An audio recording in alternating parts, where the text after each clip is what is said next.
Oh, Eric, sorry. Eric. Hello. Steve Johnston's here.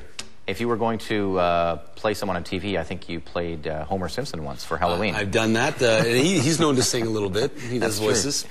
All right, Steve is with the FilmCynics.com. It's a website that looks at movies and television and those that have come out on DVD and reviews them. Your partner, Brian, is on the mainland today. Yes, he is. He's holding things down on that end, getting our next reviews ready and our new pilot ready. So yeah, he's got a lot on his plate right now. Excellent. Today we're going to talk about Dead Like Me. It was a television series that actually wrapped up when, in 2004? Yes. Yes, so it went 2 seasons, and it's a made in Vancouver show. Actually, they try to stage it in. It's set in Washington, like in Seattle, but it's all shot in Vancouver, and it's got some Canadian talent in there. It's a great show. It's actually a show and a movie now, and yeah, we have a clip to sort of try and explain a little bit about what it's about. All right, let's take a look at Dead Like Me. Everybody dies. That's just the way it is. I'm told I'm not supposed to argue or question or even try to understand. I'm told a lot these days. Ever since my life was snuffed out by a toilet seat and I've joined the ranks of the undead. You little dead girl are gonna be a Grim Reaper. My name is George Glass. I take souls for a living. This is Rube. He's undead too. He's the one who gets the list, who's to die, when and where, which he passes on to the rest of us Grim Reapers. ETD? Estimated time of death. I don't think I'm supposed to be doing this. You're learning. You gotta think about all the things you like and decide whether they're worth sticking around for. And if they are, you'll find a way to do this. What if I don't? And you go away.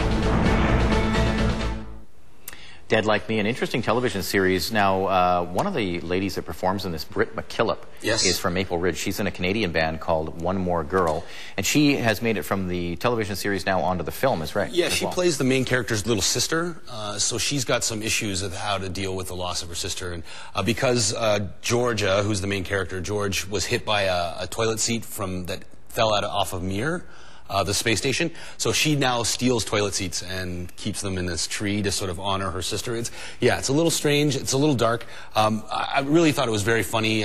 Some great performances in there. We got Mandy Patinkin playing Rube. He's probably best known as Inigo Montoya from The Princess Bride.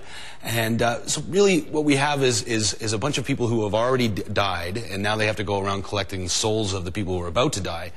And so since they're dead already, you can really get a good perspective on life itself and how to make the most out of it and how to get the most out of life. Because, you know, now that your life is gone, you can really look at in sharp relief what you're missing most. Do they interact with the living a lot?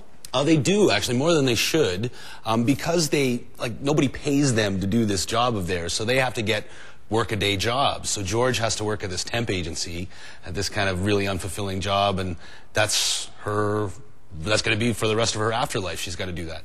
There's also a meter maid in there, and there's an actress, and sort of a hustler, and yeah, so everybody has to find their own way to get by in the world. So there were 2 seasons on TV? Yes, and they're both very, very funny. I highly recommend them. I have them both here in my hands. I really very much enjoyed them. And now the film is coming out February 17th. Do we know much about what the film will contain? Yes, actually I've seen it myself. And unfortunately it does not contain Mandy Patinkin, but it does have pretty much the entire ensemble cast, including Britt McKillop. And it takes place 5 years later, and it sort of deals with, it's supposed to wrap up all the stuff that they didn't get to wrap up because the series ended so soon. Awesome. Yeah. Thanks for coming in. Thank you very much. And we can find out more on your website, thefilmcynics.com. Absolutely. Steve Johnston with thefilmcynics.com. We'll wrap things up for a Tuesday here on A Morning right after this.